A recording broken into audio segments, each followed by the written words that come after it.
সুনিতা দ্বারা সুন্দরী ভেজ। আমি সুনিতা। তোমাদের যখনই মন পছন্দ বা নতুন খাবার খেতে ইচ্ছা করবে, ইউটিউবে গিয়ে লিখবে সুনিতা তারা সুন্দরী ভেজ আর সাবস্ক্রাইব করবে আমার চ্যানেল। আমার সমস্ত রান্নার আপডেট পেতে বেল নোটিফিকেশনটা অন করে রাখবে বন্ধুরা। তো আজকে আমি বাঁধাকপির তরকারি করে দেখাবো। তো তোমরা বন্ধুরা প্রথম থেকে শেষ পর্যন্ত ভিডিওটা দেখতে থাকো, তাহলে বুঝতে পারবে কিভাবে আমি তরকারিটা করছি। আর খেতে কিন্তু খুবই অসাধারণ হবে। তো এখানে দেখো টমেটো আর আলু কিন্তু আমি সিদ্ধ করে নিচ্ছি। তো যাদেরকে মানে প্রেশার বা সুগার আছে তাদের জন্য খুবই ভালো। আর এখানে আমি বাঁধাকপিটাও একটু ভাপিয়ে নেব। তো হালকা করে ভাপিয়ে নেব আর ছোটো ছোটো করে কেটে নিয়েছি। তো জলটা ফুটে গেছে, জলটার মধ্যে আমি দিয়ে দিলাম। আর এর মধ্যেই কিন্তু একটু লবণ দেব আর হলুদ দেব। আর যেহেতু বাঁধাকপিটা অনেকেরই গ্যাস হয়, তার জন্য কিন্তু একটু ভাপিয়ে নেওয়া। আর ভাপিয়ে নিলে আর কোনো কিন্তু গ্যাস হওয়ার সম্ভাবনা থাকেই না।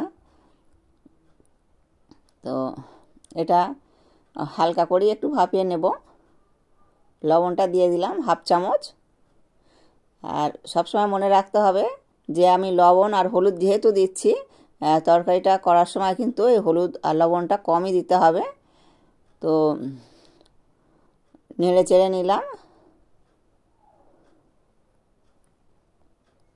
তো এভাবে নাড়াচাড়া করে একটুখানি ঢাকা দিয়ে দেবো, অল্প একটু খালি ভাপিয়ে নেব।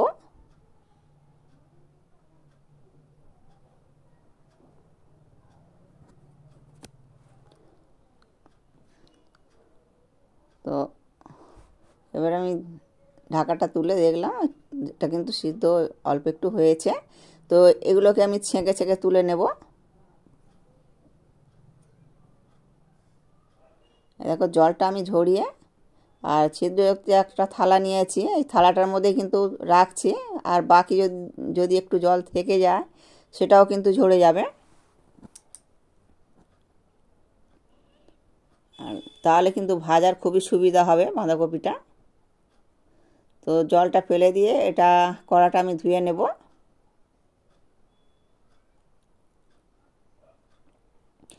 তো আমি আরও একটু জল বসিয়ে দিলাম। তো এই জলটা ফুটে গেছে, এর মধ্যে কিন্তু আলু আর টমেটোটা একসঙ্গে দিয়ে দিলাম। তো বন্ধুরা যেটা আমি বলছিলাম যে আলুটা কেন আমি ভাপিয়ে নিচ্ছি, তো আলুটা ভাপিয়ে নেওয়ার একটাই কারণ। তো আলুটা ভাপিয়ে নিলে পরে কিন্তু যাদের সুগার আছে বা প্রেশার আছে তারা কিন্তু অবশ্যই এইরকম করে একটু ভাপিয়ে নিয়ে তরকারিটা খেতেই পারে। তো কোনো অসুবিধাই হবে না। আর এখানে দেখো বন্ধুরা আমি এই মশলাটা কিন্তু ভেজে নিচ্ছি, একে একে সব মশলাটাই ভাজবো। প্রথমে আমি ধনেটা দিলাম। তো ধনেটা একটু সময় লাগে ভাজতে, তার জন্য আমি আগে দিয়ে দিলাম। তো এখানে আমি এই মশলাটা কিন্তু ভেজে নিয়ে আর গুঁড়ো করে নেব মিক্সিতে। তো এটা টেস্ট অসাধারণ হবে। আর একটু ভেজে নিয়ে আমি জিরেটা দিলাম, যেহেতু জিরেটা বেশি ভাজতে লাগে না। তারপর পরস্পর সবই দিয়ে দিলাম। আর কাজু এর মধ্যে একটু ভেজে নেব। তো এইরকম করে একটু ভেজে নিয়ে মশলাটা যদি করে নেওয়া যায় তো খেতে অসাধারণ লাগে বন্ধুরা। তো আমি এটা ভেজে নিয়ে গুঁড়ো করে রেখে দেব। তো আমার এটা লালচে লালচে করে ভাজা হয়ে গেছে। তো এবারে কিন্তু আমি এটা উঠিয়ে নেব।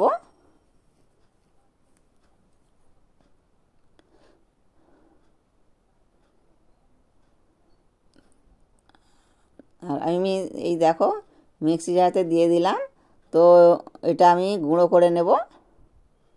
আর কখন এটা তরকারির মধ্যে দেব তোমরা প্রথম থেকে শেষ পর্যন্ত ভিডিওটা দেখতে থাকো, তাহলে কিন্তু বুঝতে পারবে যে বাঁধাকপিটা আমি এটা একটু অন্যরকমভাবেই করছি। এখানে বেশ কিছুটা তেল দিলাম। কড়াটা একটু নাড়িয়ে নিলাম। তো প্রথমে আমি এর মধ্যে আলুটা ভেজে নেব।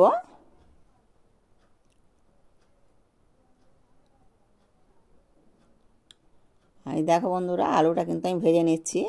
আর এই আলুটা কিন্তু খুবই ভালো আলু। তো একটু বেশি সিদ্ধ করে নিলে কিন্তু ভাজা যাবে না।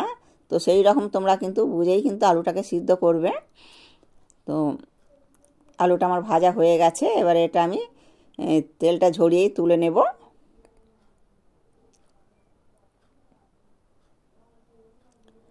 আর যে তেলটা আছে এই তেলটার মধ্যেই কিন্তু তরকারিটা করে নেব। তো এর মধ্যে যে ফোড়নটা দেব, 2টো তেজপাতা, 2 টুকরো ডালচিনি, 2টো এলাচ আর 5 ফোড়ন দিলাম 1/2 চামচ। এলাচটা অবশ্যই ফাটিয়ে দিতে হবে। তো এটা একটু লালচে লালচে হয়ে গেছে। এবার মিক্সিতে যেটা আমি পেস্ট করে রেখেছিলাম ওটা কিন্তু আমি দিয়ে দিলাম। আদা ছিল, টমেটো ছিল এর মধ্যে, আর ওটা তোমাদেরকে দেখানো হয়নি বন্ধুরা।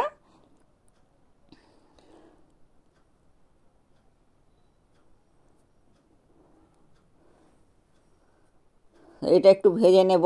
আর এর মধ্যে যে মশলাটা দেব, হলুদ 1/2 চামচ দিলাম আর কাশ্মীরি লঙ্কা 1/2 চামচ।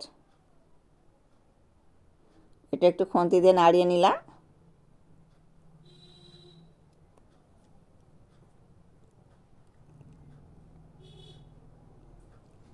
এবারে ঘি কিন্তু 1/2 চামচ দিয়ে দেব। ঘিটা এই সময় দিলে কি হয়, যে মানে বয়স্করা অনেকে কিন্তু ঘি খেতে চায় না, আর বিশেষ করে আমার তো একেবারেই ভালো লাগে না। তার জন্য কিন্তু ওই ঘিটা আমি মশলার সঙ্গে একটু কষিয়ে নিলাম। তো মানে বাঁধাকপির তরকারির স্বাদ মানে দারুণ সুন্দর হবে, অথচ কিন্তু এই ঘিয়ের একটা যে কাঁচা গন্ধ থাকে সেই গন্ধটা পাওয়া যাবে না। তো এরকম করে একটু কষিয়ে নিলে, তো আমার মশলাটা কিন্তু কষানো হয়ে গেছে। এবারে কিন্তু আমি বাঁধাকপিটা এর মধ্যেই ছেড়ে দেব।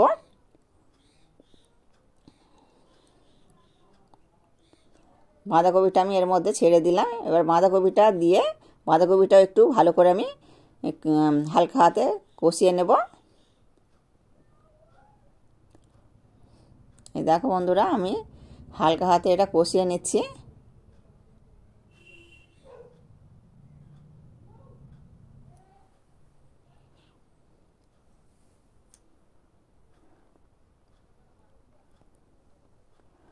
তো এইভাবে একটু ভালো করে কষিয়ে নিয়ে এর মধ্যে আলুটা ছেড়ে দেব। আর এর বাঁধাকপির মধ্যে যে জলটা দেব ওটা কিন্তু গরম জলই দেব। আর মাঝে মাঝে কিন্তু এটা একটু ঢাকা চাপা দিয়ে করলে তরকারিটা মানে ভীষণ সুন্দর হবে, মানে নরম হয়ে যাবে। আর মাঝে মাঝে এই ঢাকা চাপাটা দেওয়ার কারণে কিন্তু এর মধ্যে জলটা বেশি লাগবে না। আর নাড়তে নাড়তেই কিন্তু অনেকটা মানে 80% সিদ্ধ হয়েই যাবে।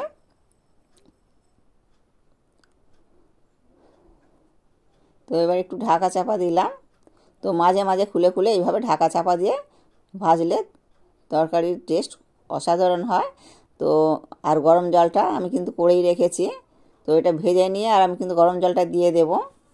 আমার এই সহজ রেসিপিগুলো দেখে যদি ভালো লাগে তাহলে প্লিজ আমার চ্যানেলে সাবস্ক্রাইব করবে, বেশি বেশি করে শেয়ার করবে বন্ধুরা।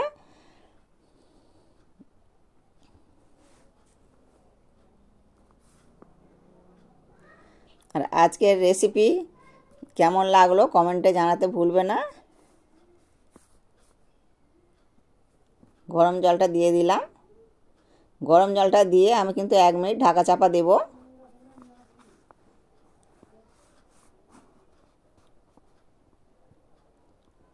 আর বন্ধুরা, আমার সঙ্গে এতক্ষণ থাকার জন্য সকলকে অসংখ্য ধন্যবাদ। আর গুঁড়ো মশলাটা মানে যেটা আমি গুঁড়ো করে রেখেছিলাম ওটাই কিন্তু এখন দিয়ে দিলাম।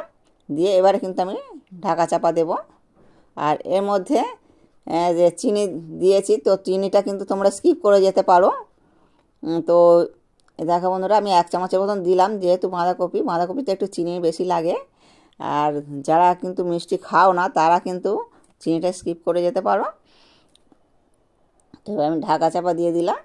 1 মিনিটের মতন সময় দেব। 1 মিনিট হয়ে গেছে। এবারে আমি একটু খুন্তি দিয়ে দেখব সিদ্ধ হয়েছে কি আলুটা আর বা বাঁধাকপি। তো তোমাদেরকে আমি দেখিয়ে দেব কত সুন্দরভাবে এটা কিন্তু সিদ্ধ হয়ে গেছে। আর এখানে আমি শাহি গরম মশলাটা দিয়ে দিচ্ছি। তো শাহি গরম মশলাটা কিন্তু তরকারির জন্য খুবই ভালো, খুব সুন্দর একটা মানে এর মধ্যে সেন্ট আছে শাহি গরম মশলাতে। অন্য গরম মশলা কিন্তু অতটা ভালো হয় না। তো বন্ধুরা, তোমরা যখন ব্যবহার করবে কিন্তু এই শাহি গরম মশলাটা ব্যবহার করবে, ভীষণ ভালো। আর এই দেখো আলুটা কিন্তু সিদ্ধ হয়ে গেছে, আর এখানে দেখো বাঁধাকপিও সিদ্ধ হয়ে গেছে। এতক্ষণ সঙ্গে থাকার জন্য সকলকে ধন্যবাদ। আর এটা কিন্তু ভাত, রুটি সঙ্গে, লুচির সঙ্গে খেতে ভীষণ ভালো লাগবে। আর বন্ধুরা ভালো থাকবে, সুস্থ থাকবে, সাবধানে থাকবে। ভিডিওটা এখানেই শেষ করছি।